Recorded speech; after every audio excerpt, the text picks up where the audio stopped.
Welcome everyone to my Royal Rumble review 2021. Now I do have to say, I did enjoy this pay-per-view up until the end. I feel like the main event was a big straight disappointment.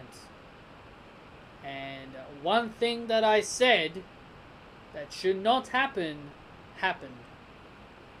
But we'll get to that when we get to it. So the pre-show match was Charlotte and Asuka defending the women's tag team titles against Nia and Shayna. And this is exactly how I predicted this match to go. I predicted this match to go the way exactly how I thought it was going to go. Nia and Shayna winning the titles because of Lacey Evans, and that is exactly what happened there. So, no shocker there. Shayna Baszler and Nia Jax become the third team in history to win the Women's Tag Team Championships. And it is what it is. I'm not upset because I predicted it was going to happen. So, it is what it is. I fully expected it to happen, and that's just how it is. Charlotte Flair was going to be in the Rumble later on, so we'll see what happens there.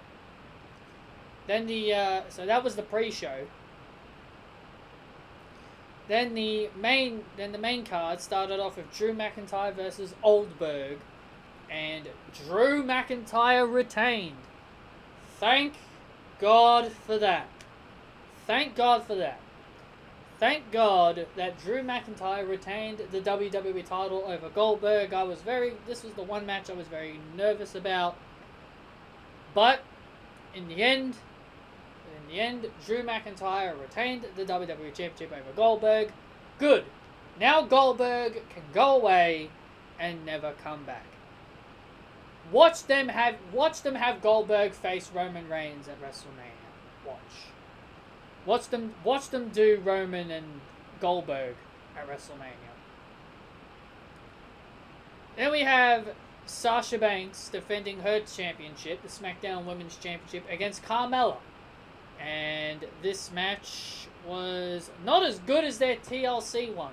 This match wasn't as good as their TLC one. Sasha Banks would retain, tapping out Carmella to the bank statement. And hopefully now that is the end of this feud. Hopefully that puts an end to this feud, and Sasha Banks can finally move on to somebody else, and that somebody else being named maybe Natalya. I'd be okay with Natalya. Maybe they could go back to Bayley again. I don't know, but just give us someone not named Carmella anymore, please. So now we move on to our first Royal Rumble of the night. Let's go ahead and talk about it. Let's go ahead and talk about the Women's Royal Rumble. I'm going to be going by entry order. I'll be going by entry order. I'm not going to say everybody that gets eliminated. I'm going to be going by entry order, and I'll mention some things if there's anything I remember. Now, I was still at university by this time, but I was finishing up university by this point, so I was able to get my phone.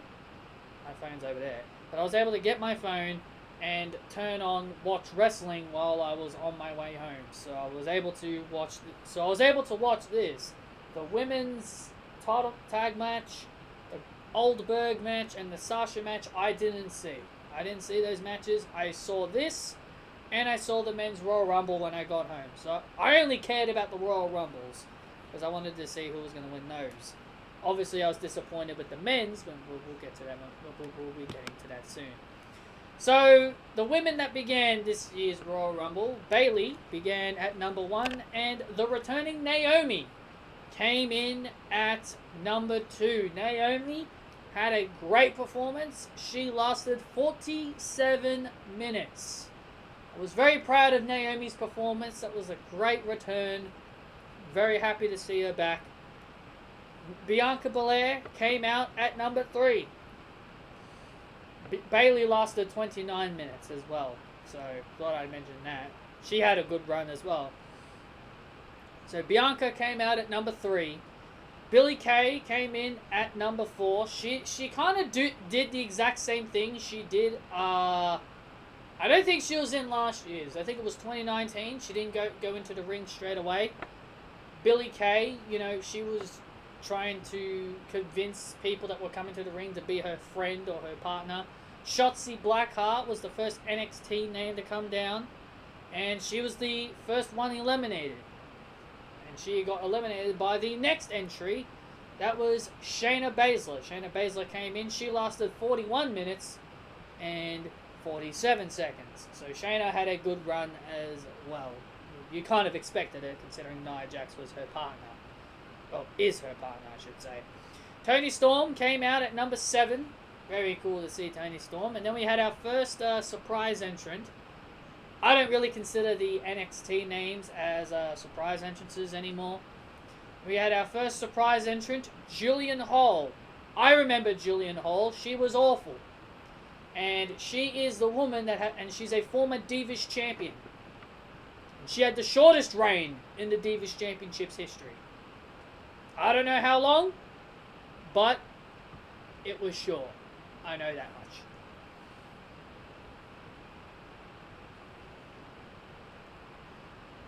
And Ruby Riott came in at number 9. Victoria came in at number 10. Yeah, we had the return of Victoria. Very cool to see Victoria. It was very cool to see Victoria again.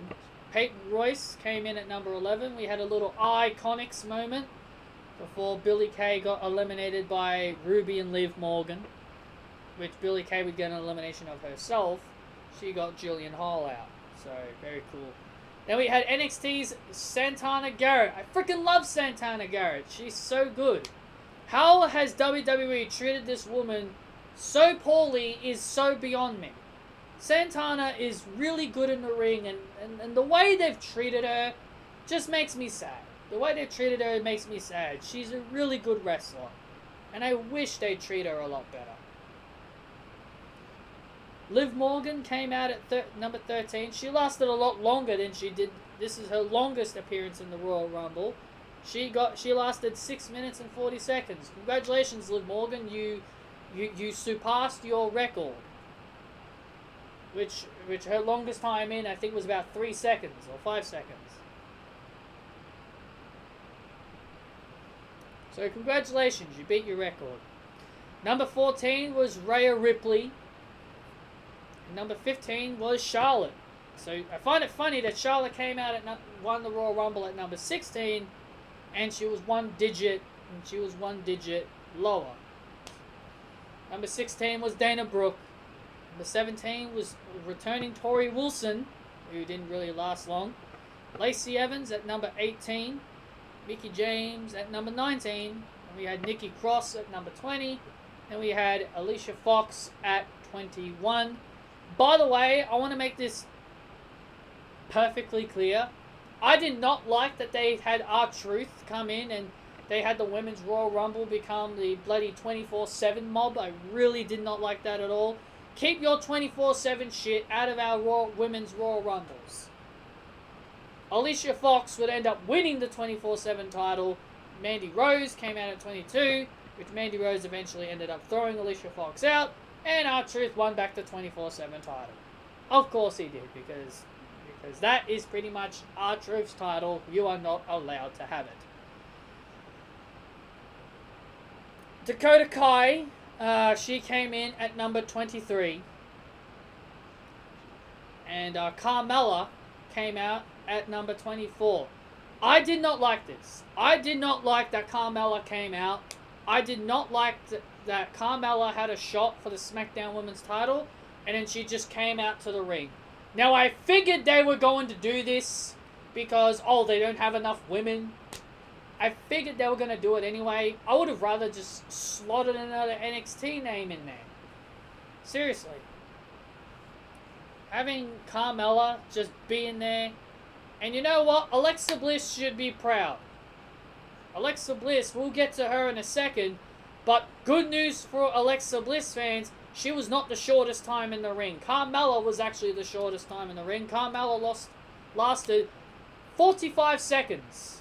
So, Alexa fans, be happy that Alexa wasn't the shortest in. But we'll get to Alexa soon. Now, the thing that Wikipedia got wrong here is that they said that Carmella eliminated herself. Now, this is incorrect. Carmella eliminated Nikki Cross, but Carmella did not eliminate herself. What happened is that Reginald caught Carmella, and Tamina was coming to the ring, and he shit himself. He'd drop Carmella. He would drop Carmella. So Reginald was technically the one that eliminated Carmella. She was screaming at him. She was really angry at him. You know, she was yelling at him, "Why did you drop me?" You know, because Tamina super kicked Reginald in the face. And number 26 was Lana. Now, so before I talk about Lana here, I'll move on to the next entrant, and that is Alexa Bliss. Alexa Bliss came out at number 27 with her stupid little smile and her stupid little outfits. She comes in, does her insult to injury and a slap, goes to do her weird little transformation. She goes ahead and she's about to do her stupid little weird transformation that she always does.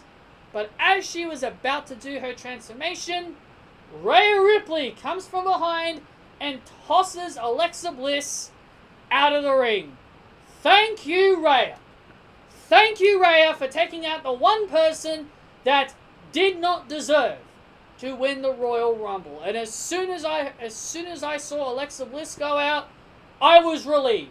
I was relieved that we're going to have a new, fresh winner. I knew Charlotte wasn't winning, so I was confident that we'll be getting a new, fresh winner. So as I said, Carmella lasted 45 seconds. So Alexa Bliss lasted a minute and 2 seconds. Alexa Bliss lasted a minute and 2 seconds. She has the second shortest time in the ring. So at least being the second shortest is better than not being the first shortest. And speaking of, and I'll get back to Lana here. I'm not a big fan of Lana, but Lana, she lasted longer than pretty much half of the field. Lana lasted 9 minutes and 58 seconds. That's kind of technically 10 seconds. So here are the people that she beat in time limit, length-wise. Billie Kay, Shotzi Blackheart, Jillian Hall, Victoria, Santana Garrett, Liv Morgan, Dana Brooke, Tori Wilson, Mickie James, Nikki Cross, that's 10 so far, Alicia Fox, Mandy Rose, Dakota Kai, Carmella, Tamina, that's 15, Alicia Fox, Ember Moon, Nia Jax, and Natalya. Lana lasted longer than 19 of the competitors in this match. Lana, 9 minutes and 58 seconds. That's technically 10 seconds. She lasted longer than 19 other women. I don't know if I should find that funny or if I should really be spitting chips and finding that ridiculous. So the fact that Lana lasted longer than Alexa Bliss, I think that's going to be a big pill for Alexa Bliss fans to swallow. That Lana lasted longer than Alexa. So yeah, Ember Moon came out at 28, Nia came out at 29, and Natalya was obviously 40. Lana would eliminate Nia would eliminate Shayna Baszler, and Lana would eliminate Nia Jax. And it came to, and then Bianca would eliminate what's her face, Natalya, and it came down to her, and it came down to Bianca, Rhea, and Charlotte. And Charlotte, in my opinion, I know a lot of people are going to disagree with me because everybody does disagree with me. Charlotte Flair on this night, she made Bianca Belair and Rhea Ripley stars. They both, Bianca and Rhea, both eliminated Charlotte Flair together. For everybody that says that Charlotte Flair buries talent, she buries the people that she competes in the ring with, she single-handedly put over 2 stars in one match. I like to see someone do that. Charlotte Flair put over 2 stars in one match. She made both Bianca and Rhea stars. I don't care if you disagree with me. Charlotte Flair made Bianca and Rhea look like $1 million because they both single-handedly eliminated the Queen. As I said, Naomi had the longest time in there. Well, second longest. Bianca had the longest. But either way, it came down to Bianca Belair and Rhea Ripley. And this was the point where we were guaranteed a new Royal Rumble winner. Bianca Belair would win the Royal Rumble match. And I'm not mad. I'm not mad. Rhea Ripley was so close. I would have loved it if Rhea Ripley won. Rhea Ripley got the most eliminations with 7. She eliminated Toni Storm. She eliminated Santana Garrett. She eliminated Charlotte, Dana Brooke, Mandy, Dakota, and Alexa. Those are the 7 people she eliminated.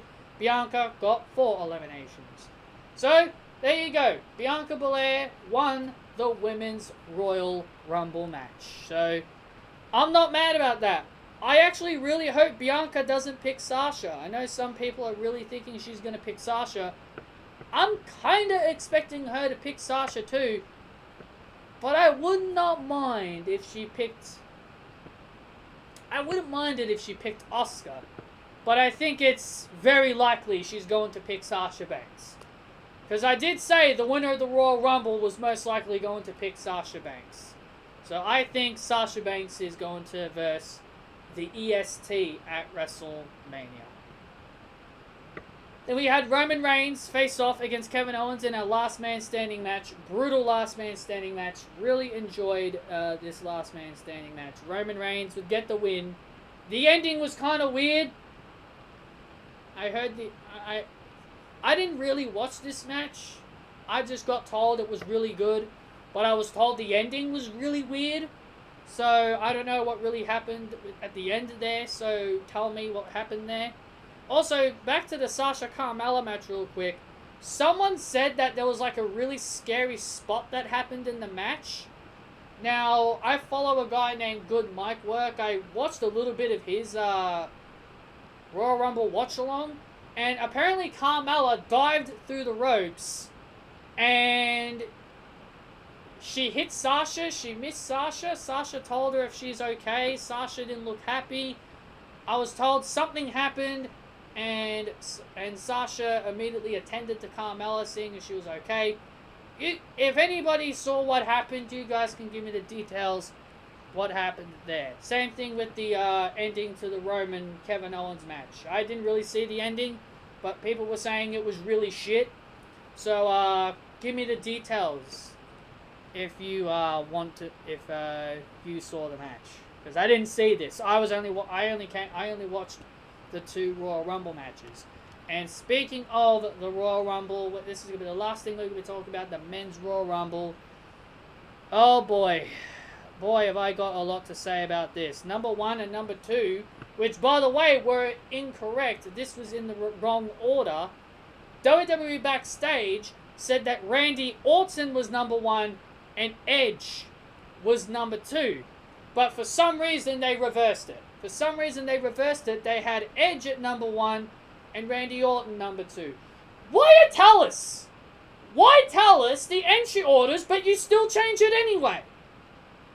Why tell us who's coming out at number 1 and number 2, but then you change it anyway? They said Randy Orton comes out at number 1 and Edge comes out at number 2. And then all of a sudden it's reversed. Then all of a sudden it's Edge number 1 and Orton number 2. Really? So you tell us who's coming out at said number. You tell us who comes out at said number, But then all of a sudden you just decided to change it. So stupid, man. Even when they tell us who comes out at what brand, they still managed to screw it up. So they had Edge at number 1, Randy Orton at number 2. Sami Zayn came out at number 3. This is where I thought, maybe Sami was going to get thrown out immediately. But Sami lasted, quite a while. He lasted as long as he did. He lasted 13 minutes. I'm going to give Sami credit. He lasted as long as he did. Mustafa Ali came out at number 4. Jeff Hardy came out at number 5. Dolph Ziggler came out at number 6. Jeff Hardy was the first man eliminated from the match. Man, I'm not a fan of Jeff Hardy, but geez, you're going to do him dirty like that? Have him the first man that gets eliminated? Jeez, I was really expecting it to be Sami Zayn. Shinsuke Nakamura came in at number 7. And then at number 8, we had a surprise return in Carlito. Spin the face of people who do not want to be cool. I wasn't really the biggest fan of Carlito, but it was good to see him. Xavier Woods came in at number 9. Big E came in at number 10. And Big E and Xavier worked together to take out Sami Zayn. So see you later, Sami Zayn. He was the second man eliminated. Mustafa Ali would eliminate Xavier Woods, and then Big E would eliminate Mustafa Ali. So thank you for coming, Mr. Ali. Number 11 was John Morrison. Number 12 was Ricochet.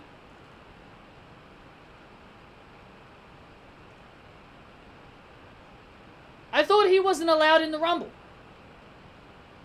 I thought he failed to qualify. Am I correct? Am I correct? He failed to qualify to be a part of the Royal Rumble, but he's in the Royal Rumble. Now, the only thing that I could think of is for some reason Jey Uso wasn't in this Royal Rumble. Even though we know Jey Uso declared his name for the Royal Rumble. Now, the only thing that I can think of is maybe the only reason why they put Ricochet in is because Jey Uso pulled out. Now, I don't know what happened to Jey. I know Mia Yim and Keith Lee have both gone down with COVID. Now, I'm thinking Jey Uso might have happened to the same thing. He might have gotten COVID, but Jey Uso was in this match. Jey Uso was in this match. So, for some reason, he wasn't in it. So, the only explanation that I can think of is that the only reason why Ricochet was put in this match was because Jey Uso wasn't in it. That's the only explanation that I can think of. Only explanation that I can think of. Elias came in at number 13. He eliminated Carlito. Carlito had a good effort. Then we had NXT's Damian Priest. Made his debut here at number 14. He had a great showing. He lasted 15 minutes and 34 seconds. And he got 4 eliminations. A very good debut for Damian Priest. Then out came The Miz. And The Miz... And The Miz, for some reason, had an issue with this... what's his name? The guy that sang the song for Booker T. What's his name? Forgot his name. What the hell is his name? Do they have it here?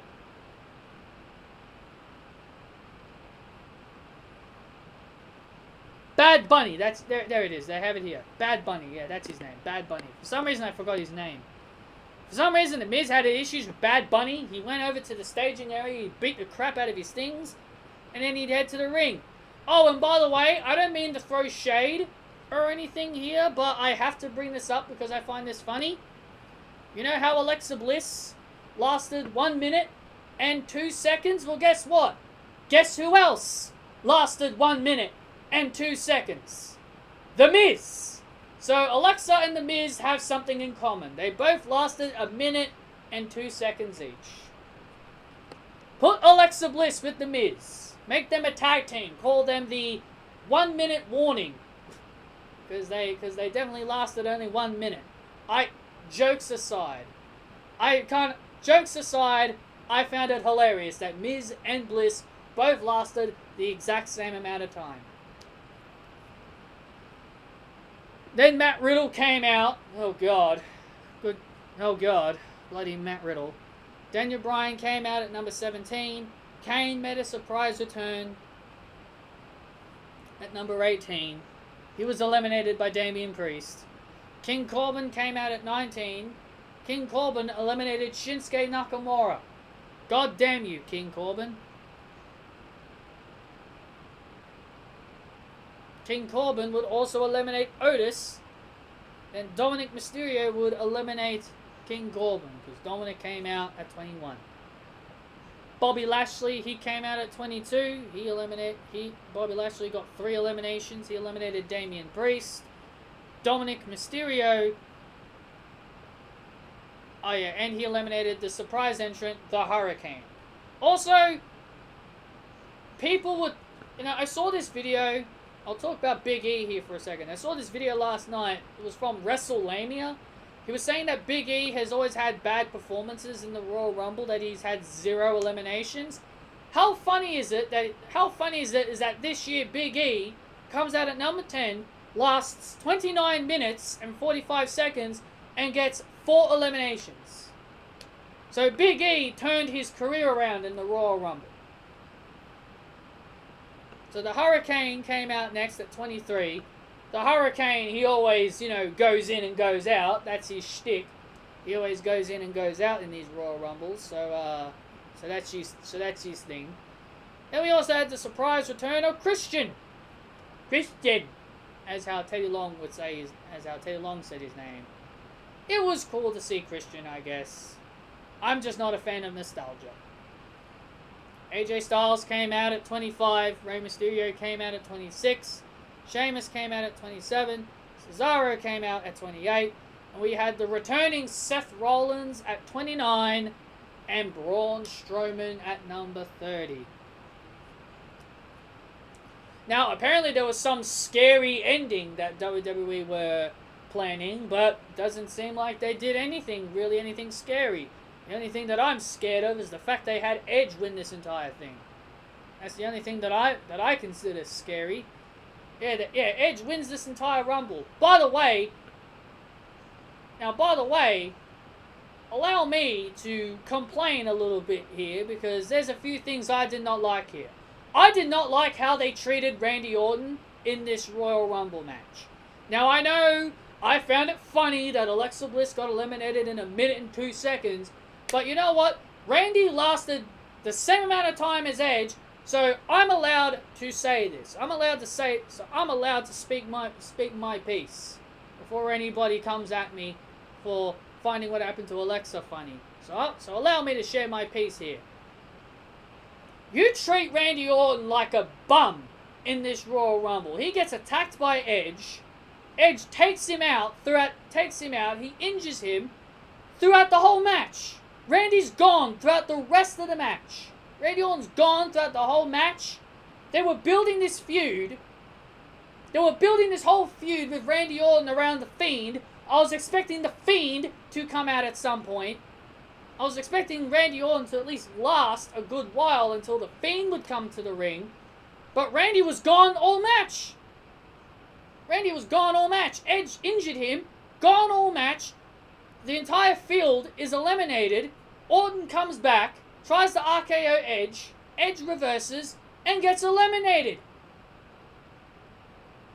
So, what was this whole point of Randy's feud with the Fiend?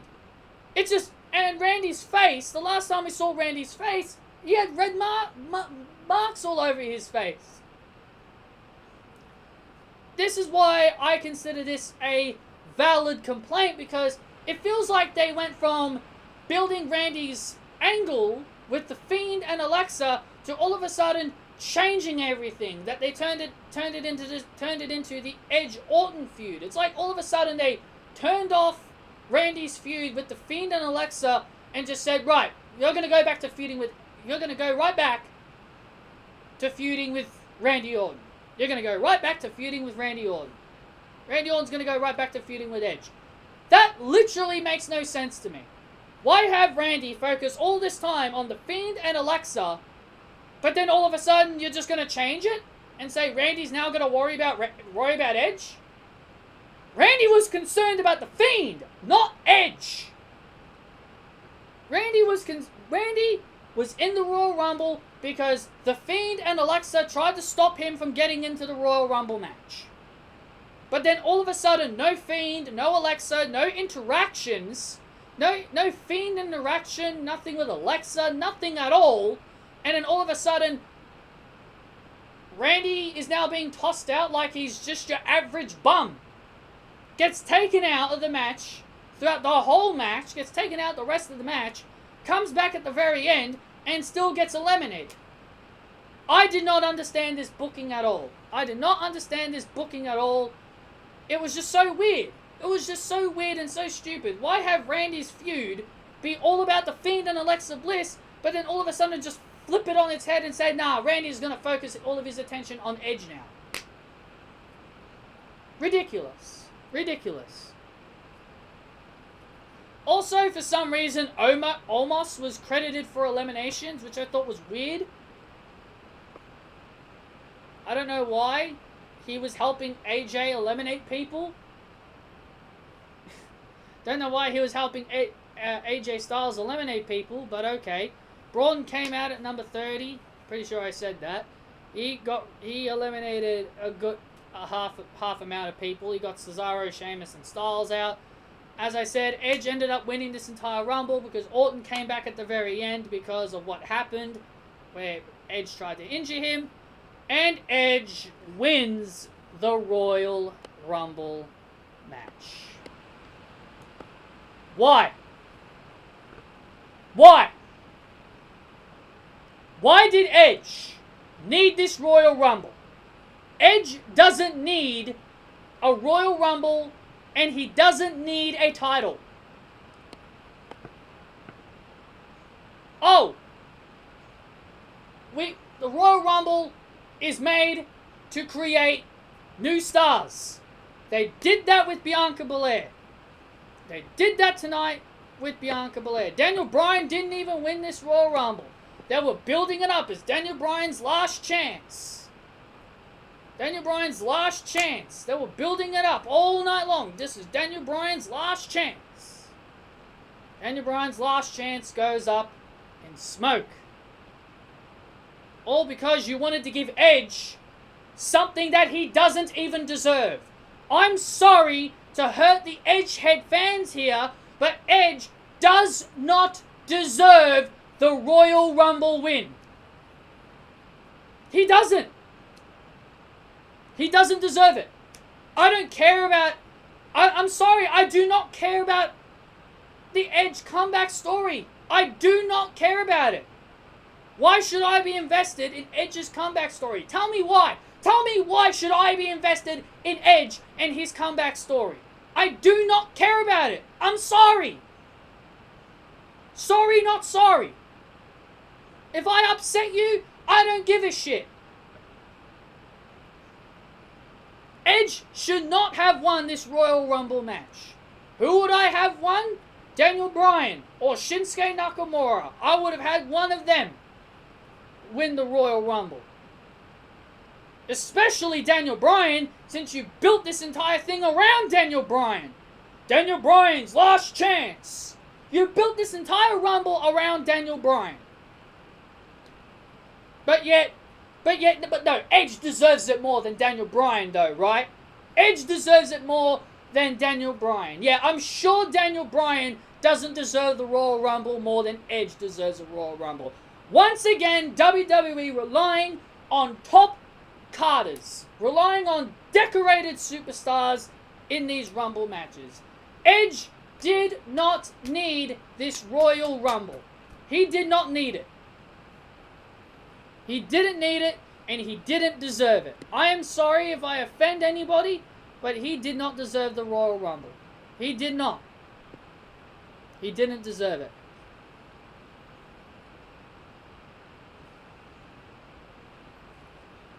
Ridiculous. Absolutely ridiculous. Edge did not deserve the Royal Rumble, and once again, WWE using their declarated superstars as a way to get the Royal Rumble match over. Pathetic. Pathetic. And I did not like how they treated Randy Orton in the match either. So that's pretty much your Royal Rumble review, guys. Overall, it was a very good pay-per-view. I really did enjoy it. Edge winning did not make sense, and I didn't like it. But other than Edge winning, I really did enjoy this pay-per-view. Hit that thumbs up if you guys did enjoy this review. Comment your thoughts and opinions down below, and I will see you all next time.